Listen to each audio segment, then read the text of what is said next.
Happy New Year and welcome to a very, very frosty 2022. Now the news is unrelentingly bad. We've got 1 in 15 people have got COVID. We've got services all over the country struggling and people being told to work at home if they can. So it seemed a really good week to go and talk to Mandy Hickson. Mandy is a former RAF fighter pilot, how cool is that? But also a motivational speaker. And she started off by explaining what her military training tells us about why we're feeling so unsettled at the moment. If you've ever watched any of the SAS Who Dares Wins and things, they always bring uncertainty, like run up that mountain. Oh, when you get there, by the way, that's not the end anymore. And that constantly changing of the goals is actually what we've all been through, if you think about it, for the last 2 years. Constant changing parameters, constant uncertainty, and that's what unrests people. It really leads to that feeling of not knowing where we're going. Is everything about to change again? And so actually having some clear parameters and clear goals, I think, is really, really important for this time of year. And I think actually getting over the fact that we don't know what's happening, actually focusing on what we can control. Mandy and I then talked about the very, very difficult New Year's resolutions that lots of people seem to have set themselves this year. Losing 2 stone, giving up carbohydrates, alcohol, sugar, joy.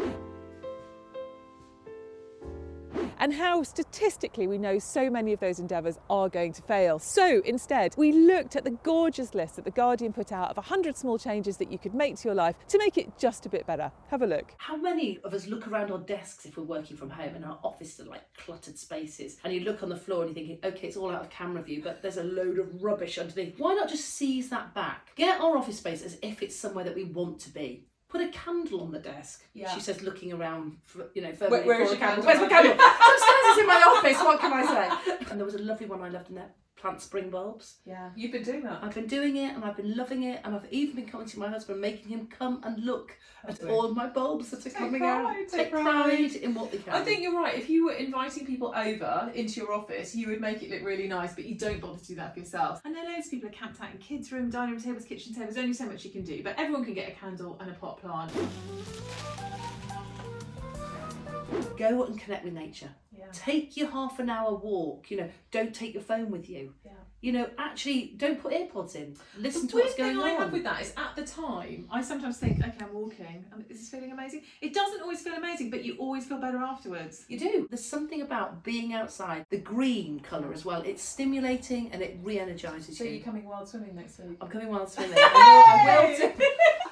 I would love to hear your thoughts and ideas of what you have done or are going to do, the small changes to make your life a little bit better. Please share them in the comments so that everybody can benefit. The thing that Mandy and I were supposed to be talking about was the themes of 2022, particularly with reference to International Women's Day, which is a busy time for both of us and is on the 8th of March. Now, for me, I think one of the big things that comes out is the real sense that just as every individual comes out of COVID a different person, somewhat changed by it,